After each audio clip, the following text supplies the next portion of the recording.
오늘 본문 말씀은 출애굽기 2장 10절 그리고 12절, 10절부터 12절입니다.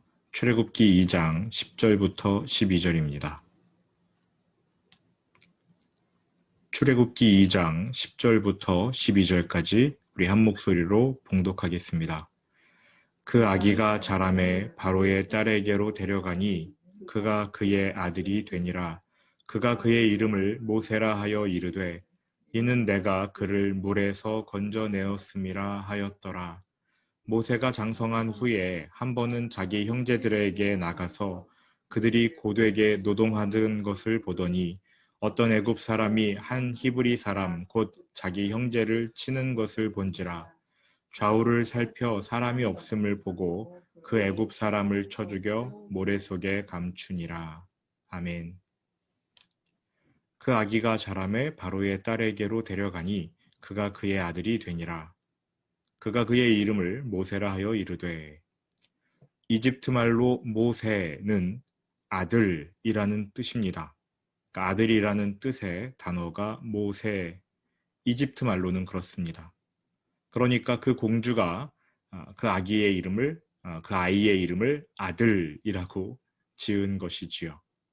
그런데 이집트 말 모세와 히브리어 마쏴가 좀 비슷하지 않습니까? 모세, 마쏴.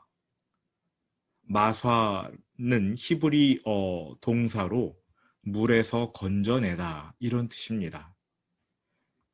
이집트의 공주는 아들이라는 의미로 그의 이름을 모세라고 지었는데 그 이름이 히브리 사람들에게는 물에서 건진 자 이렇게 들리는 거지요. 이는 내가 그를 물에서 건져내었음이라 하였더라. 모세는 애굽 왕궁으로 거처를 옮깁니다. 그리고서는 애굽의 학문을 배우기 시작하는데요.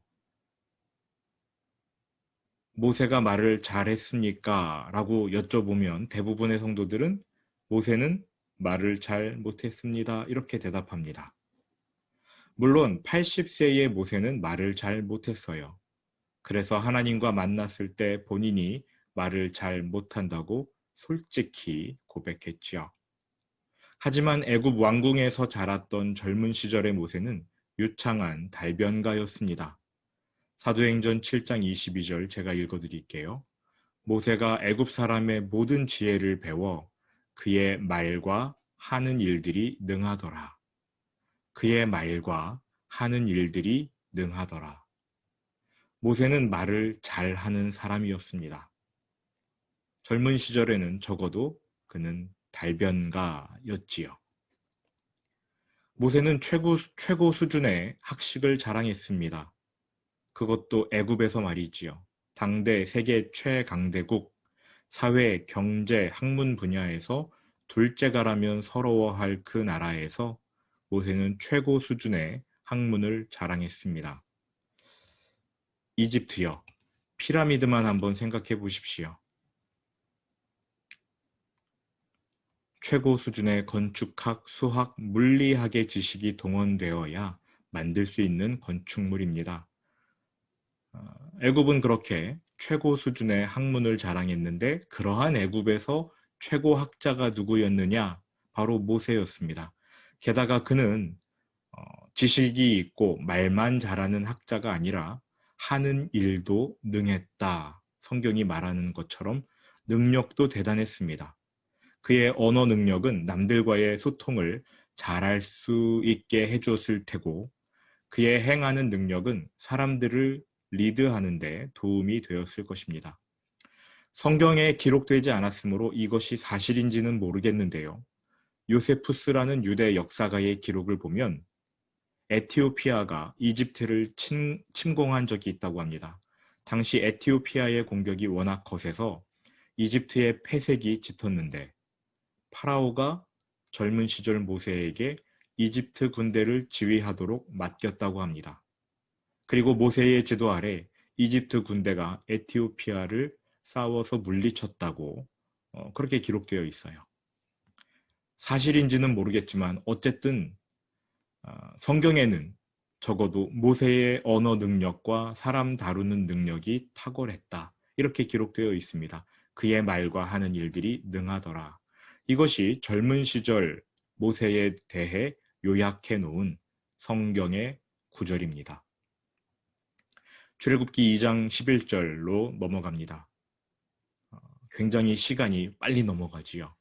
11절 모세가 장성한 후에 한 번은 자기 형제들에게 나가서 그들이 고되게 노동하는 것을 보더니 어떤 애굽 사람이 한 히브리 사람 곧 자기 형제를 치는 것을 본지라.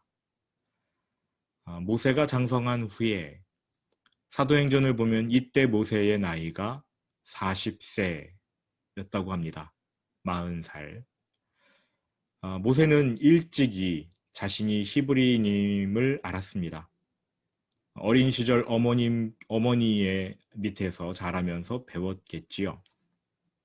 또 자신의 몸이 이집트 사람과 다르다는 것을 알았을 겁니다. 무엇보다 모세는 어렸을 때 난지 8일 만에 할례를 행했으므로 화장실만 같이 가봐도 나는 왜 이집트인과 다른가 이런 생각을 쉽게 품었을 것입니다. 그는 어려서부터 자신이 이집트 사람이 아니라 히브리인이라는 사실을 알았고요.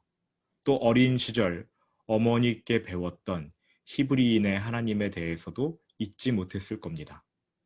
이집트 왕궁에서 생활할 때 모세는 태양신을 비롯하여 여러 많은 신들과 연관되어 있는 문화를 접했을 것이고 그 문화 깊숙이 들어가서 살았을 것입니다. 종교와 연관된 세속적 학문 많이 배웠겠지요.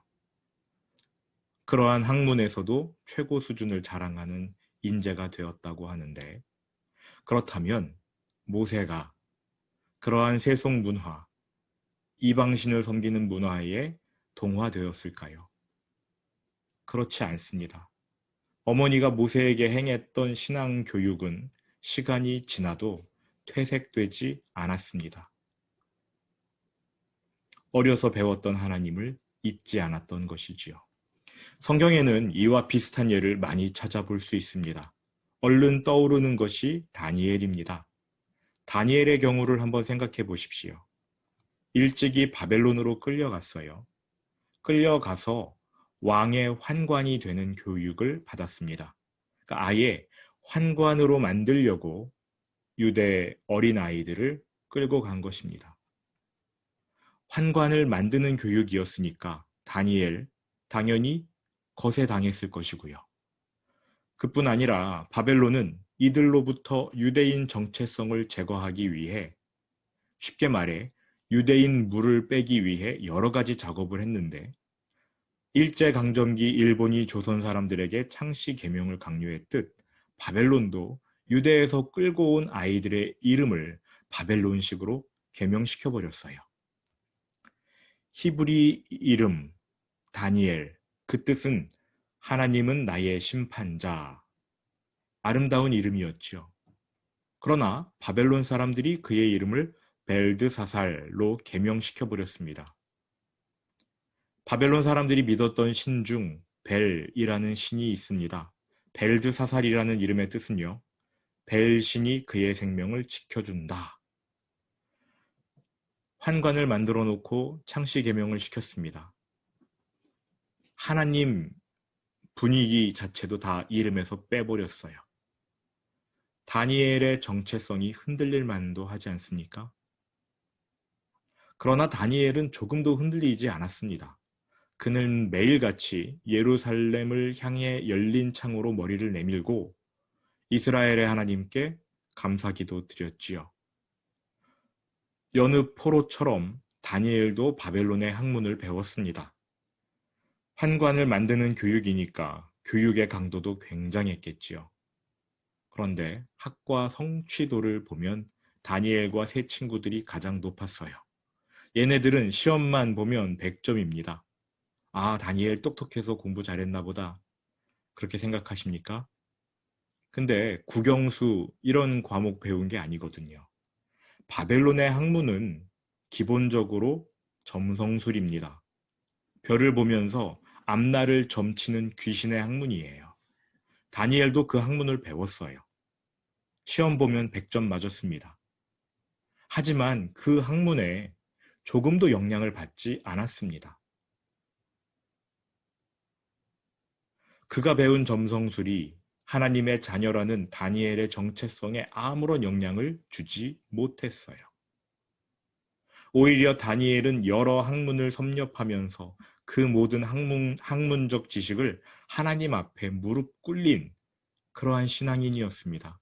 하나님보다 높아지려던 바벨론의 콧대를 꺾어버린 것이지요.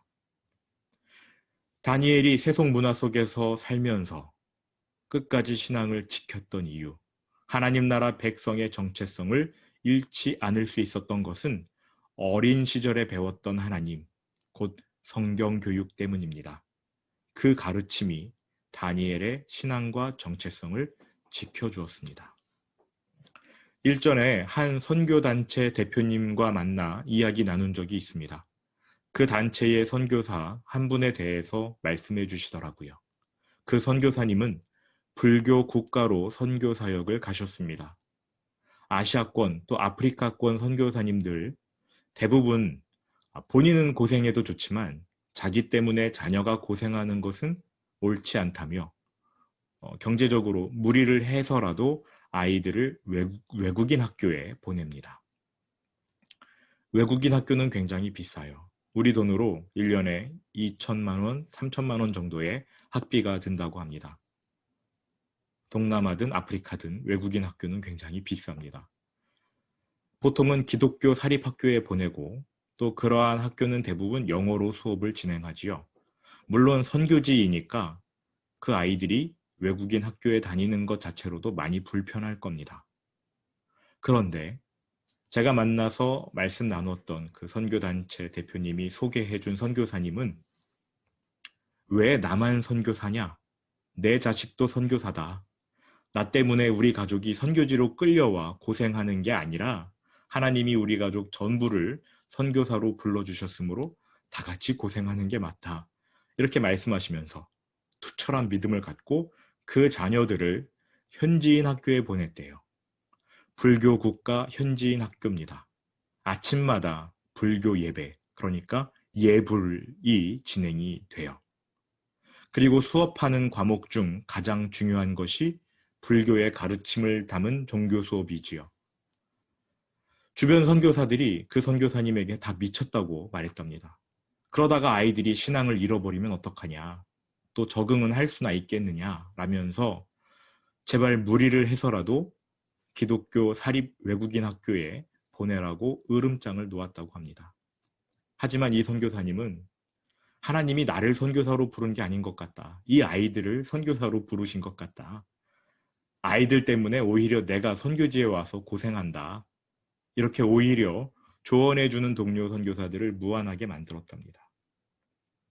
이 선교사님이 믿는 구석이 있었어요. 어려서부터 아이들에게 성경을 아주 지독하게 가르쳤다고 합니다. 그래서 성경이 이 아이들을 지켜줄 것이다. 이걸 믿은 거예요. 아이들이 어떻게 됐는지 궁금하시지요? 학교 예불 시간에 이 세 명이, 아이가 세 명인데 세 명이 고개를 빳빳이 세우고 예불을 거절했대요. 전교생에서 이 세 명만 안 드렸다고 합니다. 하도 당당하게 계속 거절을 하니까 학교에서 얘네들을 아예 빼버렸대요. 하나님 은혜지요. 좋게 말해 빼준 건데 없는 사람 취급한 거랑 마찬가지 아닙니까? 또 그 나라에 도착한 지 얼마 안 되어 현지인 학교에 갔으니 그 나라 말 아예 모를 것 아닙니까? 영어라면 알 텐데 그 나라 말 아예 모르잖아요. 학교 수업도 재미없겠지요. 그런데 얘네들이 1, 2년 후에 전교에서 1등을 했답니다. 3명이 동시에요. 불교 과목 배웠는데 거기에서도 높은 점수를 맞았고요. 그렇다고 해서 얘들이 불교에 심취했느냐? 아닙니다. 불교를 배우면 배울수록 허점들을 발견하기 시작했대요. 기독교인의 정체성이 퇴색되었느냐? 아닙니다. 오히려 성경을 더 강력하게 믿게 되었대요. 제가 이 이야기를 들으면서 막 가슴이 뜨거워지는 거예요. 오히려 성경을 더 강력하게 믿게 되었다. 이 아이들은 매일 집으로 돌아오면 성경만 읽었답니다. 그런데도 학교 성적이 뛰어났대요. 하도 성적이 높으니까 나중에는 학교에서 온갖 배려를 받아가며 그 학교를 우수한 성적으로 졸업했다. 뭐 이런 이야기도 나중에 들었습니다. 어린 시절 부모에게서 배운 신앙, 특히 부모로부터 성경을 배운 경우 아이들의 그 신앙이 아이들의 삶을 절대 배신하지 않지요. 그 아이들의 영혼에 진리가 깊이 각인되어 있으므로 사람이 신앙을 지키는 게 아니라 신앙이 사람을 지켜줍니다. 제대로 들어간 신앙은 그 사람의 삶, 아니 그 사람의 생명을 지켜줄 것입니다. 아, 저희 아이는 다 컸어요. 좀 늦었어요. 아니요, 그때가 가장 빠릅니다. 말씀에 계속 노출시키십시오. 문자, 카톡으로 말씀을 한두 구절씩 보내주십시오. 언젠가는 그 말씀 듣지 않겠습니까? 진리의 말씀이 계속 찌르는데 인간이 어떻게 하겠어요? 언젠가는 말씀이 자녀의 마음을 깊게 찔러서 그 영혼에 아주 큰 내상을 입힐 겁니다. 두 손 들고 하나님 앞에 돌아올 수밖에 없겠지요. 어린 시절 모세가 받았던 신앙교육, 그가 성년이 되고 나이 40이 되었을 때에도 그 신앙교육은 잊혀지지 않았습니다. 어제도 잠시 말씀드렸지만 모세가 이집트 사람을 죽인 일은 분명 잘못이지만 적어도 그 동기만큼은 그가 자기 민족을 돌보기 위해서였고 하나님에 대한 신의를 나름의 노력으로 지키기 위해서였습니다. 히브리서 11장 24절 한번 펴서 읽어보시겠습니까? 히브리서 11장 24절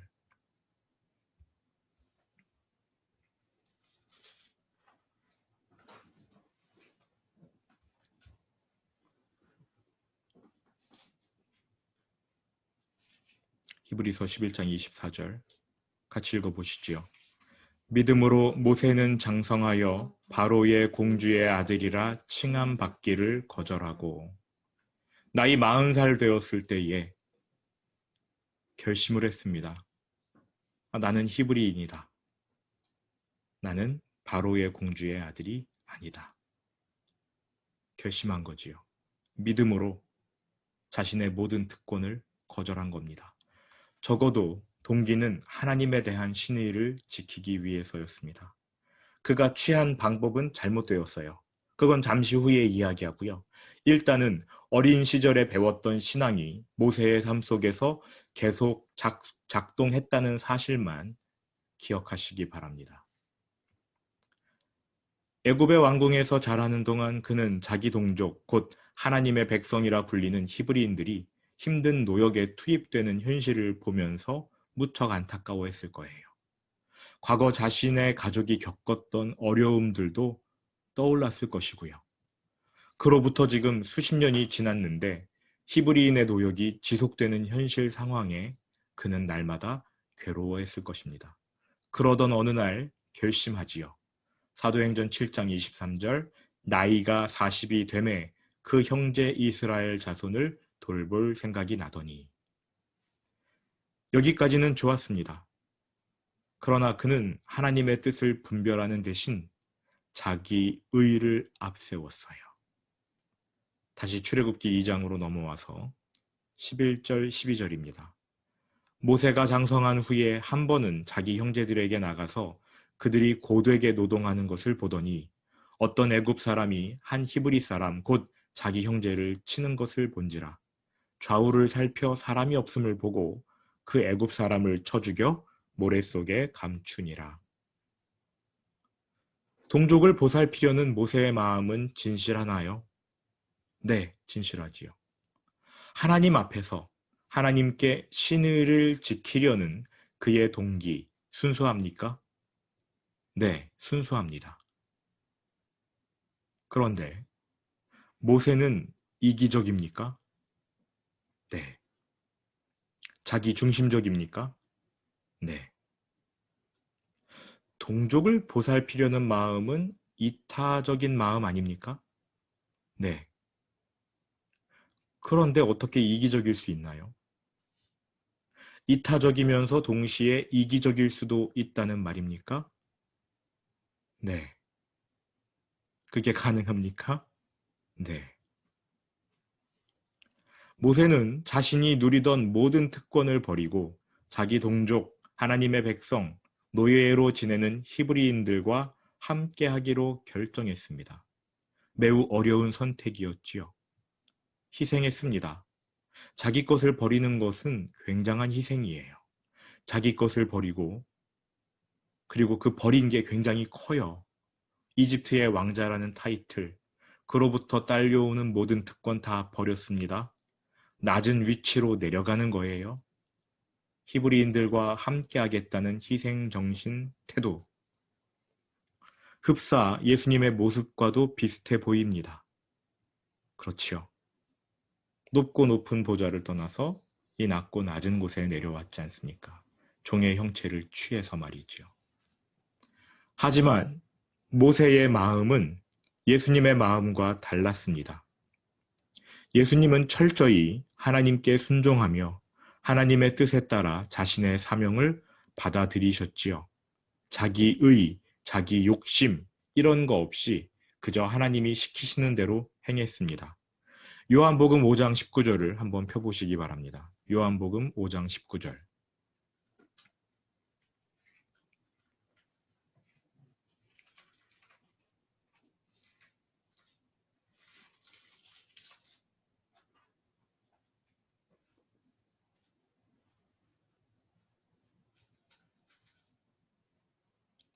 요한복음 5장 19절 같이 한번 읽어보시죠. 그러므로 예수께서 그들에게 이르시되 내가 진실로 진실로 너희에게 이르노니 아들이 아버지께서 하시는 일을 보지 않고는 아무것도 스스로 할 수 없나니 아버지께서 행하시는 그것을 아들도 그와 같이 행하느니라. 놀랍지 않으십니까? 예수님인데 하나님이신데 아버지께서 하시는 일을 보지 않고는 아무것도 스스로 하실 수 없대요. 하나님이 성부 하나님께서 하시는 것을 본 대로만 예수님이 행하시고 성부 하나님께서 주신 말씀만 전하신다. 이런 뜻 아닙니까?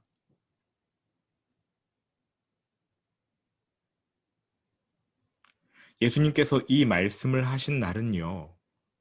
베데스다 연못가에 있던 38년 된 병자를 고치신 날이었어요. 베데스다 연못가에는 수많은 병자들이 있었습니다. 그런데 예수님이 왜 하필 그 사람 38년 된 병자에게 찾아가셨겠습니까?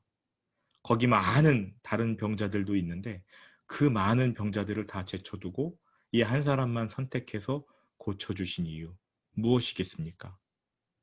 이 사람이 불쌍해서요. 이 사람의 병이 가장 심했기 때문에 아니에요.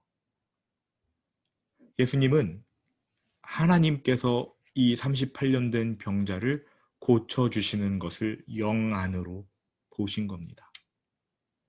하나님이 그렇게 하시니까 본인도 그 사람에게 가서 그의 병을 고쳐주신 거예요. 철저한 순종이지요. 자기의, 자기가 하고 싶은 뜻, 이런 거 다 내려놓고 하나님 말씀대로 그대로 따라 행하시는 철저한 순종, 이것이 예수님의 마음에 들어있던 태도였습니다.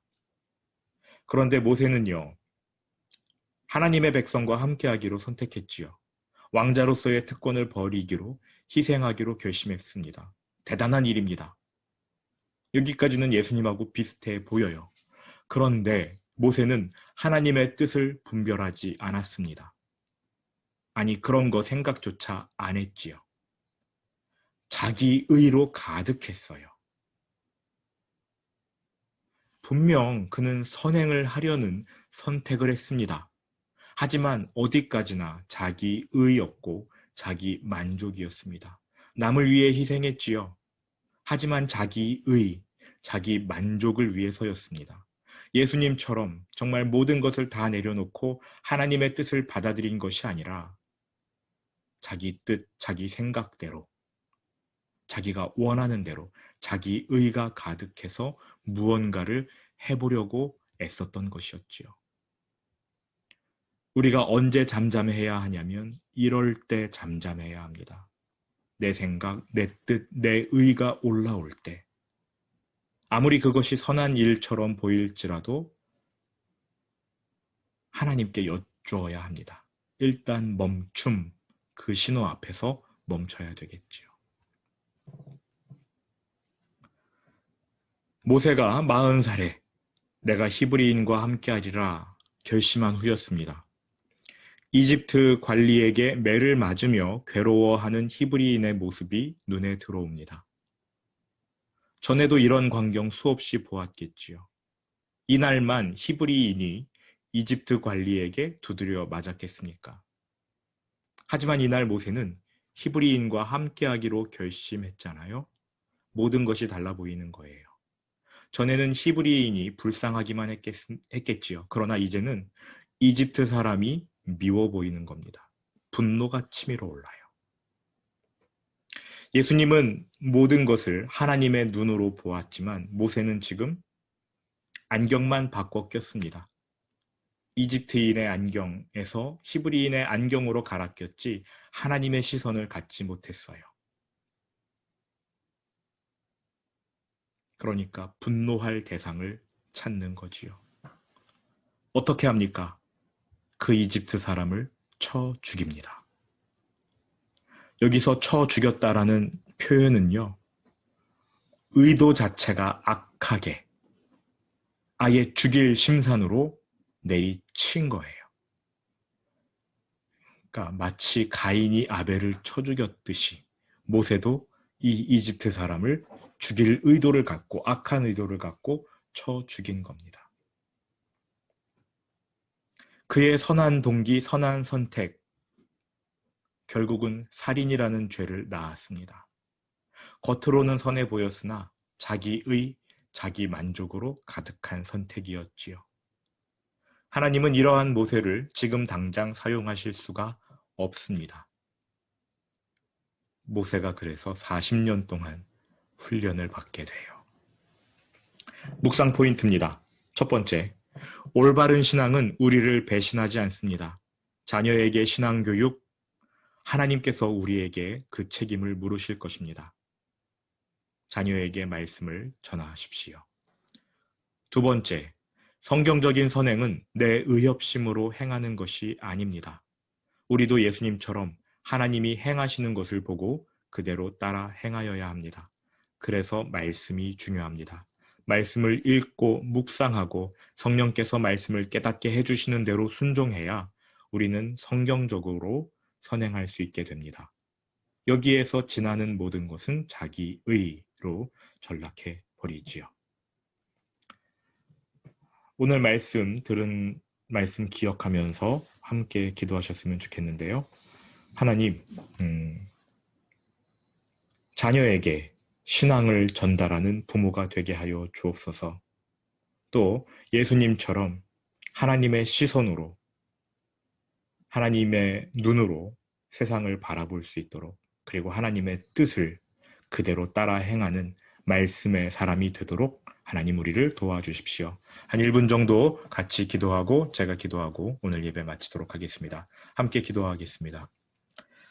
거룩하신 아버지 하나님, 어려서 하나님을 배웠을 때 그 하나님이 그의 삶을 지켜주신다는 사실을 배웠습니다. 사람이 신앙을 지키는 게 아니라 신앙이 사람을 지키는 것으로 우리가 새로운 깨달은 마음에 새깁니다. 자녀를 향한 하나님의 생각을 합니다. 그 아이들 하나님을 알고 하나님을 만나게 되는 것이 하나님의 뜻인 줄 압니다.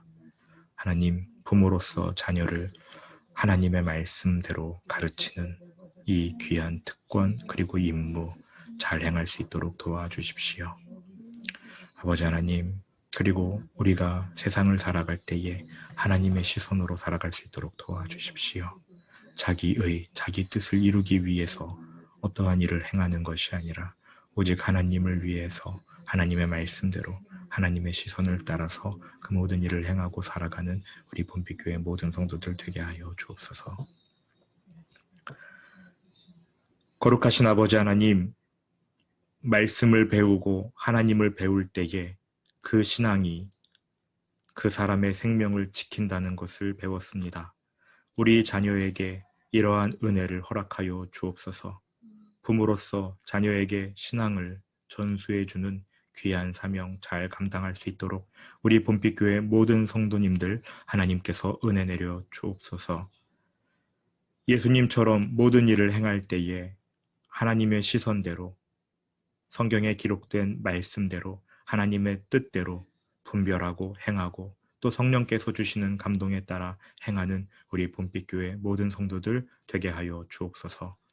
주 예수 그리스도의 은혜와 하늘아버지의 크신 사랑과 성령의 동행하심이 당신의 귀한 백성 본빛교회 모든 성도에게 영원히 함께 하실지어다. 아멘.